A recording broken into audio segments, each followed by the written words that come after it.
साथीहरु आफ्नो मोबाइल फोनबाटै राष्ट्रिय परिचय पत्रलाई कसरी डाउनलोड गर्ने त? अहिले देशभर नै हरेक ठाउँमा राष्ट्रिय परिचय पत्रको आवश्यकता परिरहेको छ। ब्याङ्कमा किन्नुहोस्, तपाईको वित्तीय सेक्टरमा किन्नुहोस्, सरकारी कामकाजको लागि किन्नुहोस्, हरेक ठाउँमा राष्ट्रिय परिचय पत्रको आवश्यकता परिएको छ, जुन नेसनल आइडी कार्ड, जसलाई एनआइडी भनेर पनि भन्छ सर्ट फर्ममा।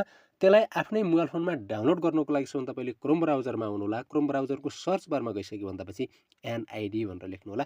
मात्र एनआइडी लेखेर तपाईले सर्चिङमा क्लिक गर्नुभयो भने यहाँनिर सुरुमै आउँछ डाउनलोड एनआइडी भनेर, यहाँनिर देखिराख्नु भएको होला।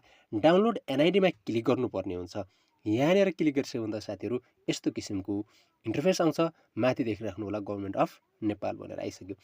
अब यहाँ डाउनलोड गर्नको लागि सबभन्दा पहिले तपाईले के कुराको आवश्यकता पर्छ ध्यान दिएर हेर्नु होला साथीहरु। यहाँनिर देखिराखेको छ फुल नेम नेपाली भनेको छ। यहाँनिर आफ्नो फुल नेम नेपालीमा लेख्नु होला साथीहरु। त्यसभन्दा पछि यहाँनिर फुल नेम भनेको छ केमा लेख्नु पर्यो त इंग्लिशमा लेख्नु पर्यो साथीहरु, सेकेन्ड स्टेपमा यो पनि लेख्नु होला। त्यसभन्दा पछि डेट अफ बर्थ विकको सम्बन्धमा भनेको छ एडीमा हैन, एडी भनेपछि इंग्लिश, नेपालीमा यहाँनिर लेख्नु होला साथीहरु। त्यसभन्दा पछि सिटिजनशिप इस्यु डेट भनेको छ यहाँनिर तपाईको नागरिकता जारी भएको मितिलाई राख्दिनु होला साथीहरु। त्यसभन्दा पछि क्याप्चामा हेर्नु होला।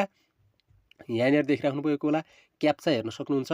यदि क्याप्चा तपाईलाई यहाँनिर देखिरहेको छैन भने अर्को क्याप्चा पनि तपाईले एड गर्न सक्नुहुन्छ। यो क्याप्चा तपाईले बुझ्नु भएन भने अर्को क्याप्चामा यसरी क्लिक गर्नुभयो भने यहाँनिरको एरोमा घुमिराखेकोमा फेरि नयाँ आउँछ। फेरि पनि यसरी चाहिँ तपाईले मिलेन भने, तपाईले बुझ्नु भएन भने यसरी चाहिँ क्याप्चा यहाँनिर लेख्नु होला साथीहरु। म क्याप्चा लेख्न गइराखेको छु। क्याप्चा क्यापिटल र स्मल दुवैमा हुन सक्छ, त्यसमा ख्याल गर्नु होला साथीहरु। त्यसभन्दा पछि क्याप्चा लेखिसके भन्दा पछि यहाँनिर सर्चमा क्लिक गर्नु होला। सर्चिङमा क्लिक गरिसके भन्दा पछि केही समय लिन्छ साथीहरु। यहाँनिर यस्तो किसिमको नोटिस दिएको छ। यहाँनिर के भनेको छ सबभन्दा पहिले यसलाई हेर्नु होला साथीहरु। यसलाई भनेको चाहिँ यहाँनिर तपाईको your mobile number is not link to your national identity नम्बरमा तपाईको मोबाइल नम्बर एड भएको छैन। प्लिज भिजिट द नजिकको नेसनल आइडी जुन राष्ट्रिय परिचय पत्र बनाउने जाने सेन्टर छ त्यहाँ गएर तपाईले के गर्न सक्नुहुन्छ मोबाइल नम्बर तपाईले एड गर्नुपर्ने हुन्छ। त्यो मोबाइल नम्बर एड गरिसके भन्दाखेरि तपाईले सिधै डाउनलोड गर्न सक्नुहुन्छ।